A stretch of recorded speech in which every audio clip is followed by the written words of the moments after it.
When it comes to dealing with an attacker in an actual self-defense situation, not a sports fighting situation, an actual self-defense situation, there are four things that the attacker in question could want from you. One of them is your possessions, whatever it is that is. Okay, it doesn't matter if it's your wallet, phone, watch, clothing, fucking the shoes of yours that they like, any material item that you possess that they want. That is just what is labeled under your possessions. The second one is your body. So, obvious one is, if they want to rape you. Another one, they may just want to beat on you for a little while, or maybe kidnap you and torture you in their basement for 10 days because there are sick fucks in this world today, and really all throughout history since the inception of mankind. And the third one is your life. Those three I've compiled into one particular category. A separate category, there's kind of like two things I put into this one, but they're kind of more one of the same. And here's what it is. One of them is social dominance, and this is a term that I was brought to my attention by a Krav Maga instructor that I'm currently training under. I was about to say with, but technically no, I'm training under him. And anyway, and apparently he got this term from the other self-defense instructor, Tony Blauer. And also Richard Dimitri, I've mentioned him before in these videos. He trained under Tony Blauer, so fun little fact there for you if you didn't know that. But anyway, so social dominance basically is just when there's some guy that wants to big note himself and just let someone else know that he's the top dog. You see all this kind of dumb shit before. Like in high school, there was always that bully that was like, picking on the smaller, nerdier kind of kid, and just to let that person, the weaker person, know that he is the guy that is in charge and he's not to be messed with. Then, anyway, and this continues all the way out through fucking adulthood. I mean, you see this dumb shit in biker gangs and bar fight scenarios and all this other fucking cliche fucking alpha male shit. The other one, which I just call intimidation, and here's why it's a little bit separate to social dominance.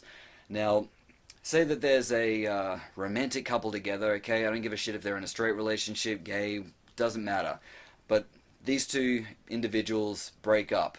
One of them can't handle the breakup, so this person in question, because they can't handle that, and this really does happen in real life, more often than you think too, they want to fuck with their ex in whichever way they can. So a lot of the times what they'll do, not even directly, they'll hire someone else, either a kind of a hitman that'll do sort of odd jobs for money, or just someone else that they are already friends with that they're able to twist the arm and to manipulate to do what they want.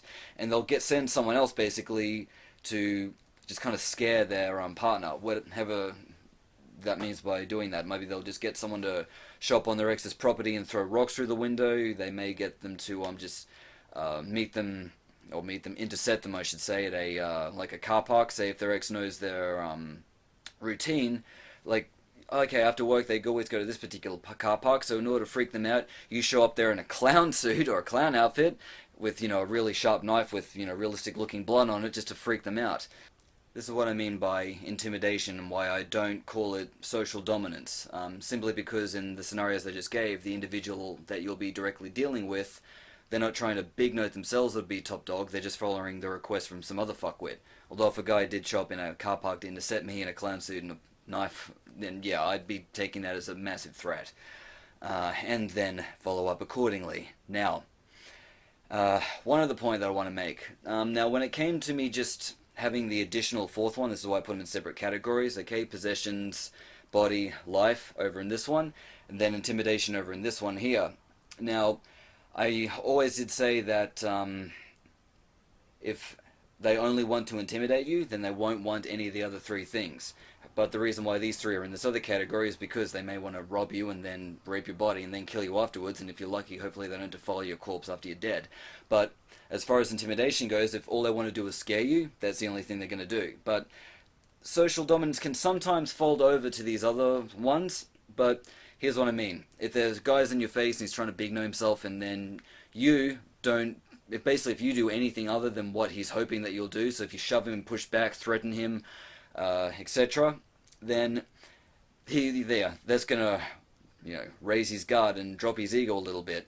But also when he's coming at you, he may, just say, oh yeah, so, it's a really nice jacket you got on there, I think you should give that to me. So at this point, even though he's trying to be socially dominant, he still wants something from me. So, anyway, and again, if someone wants your possessions, if you feel that they are going to hurt you severely or do worse, then just give them whatever it is they want, okay? It's not really worth fighting over, the possessions. There are some people out there that do have such a high merit of skills and can easily drop a person that's trying to mug them, and I can understand why a lot of the people feel that if they give them their items and that they're basically rewarding the person for being a mugger. It's like, oh, here's your reward for what it is that you do.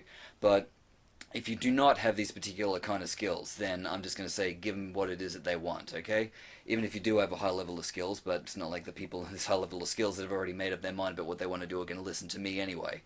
Anywho, and again, if the situation starts to escalate from starting off being at social dominance, then it can turn to a fist fight, and at that point all I want to do is smash your fucking head in, and that's when it can turn into them wanting your body, because, well, how can they beat you up without your body, right?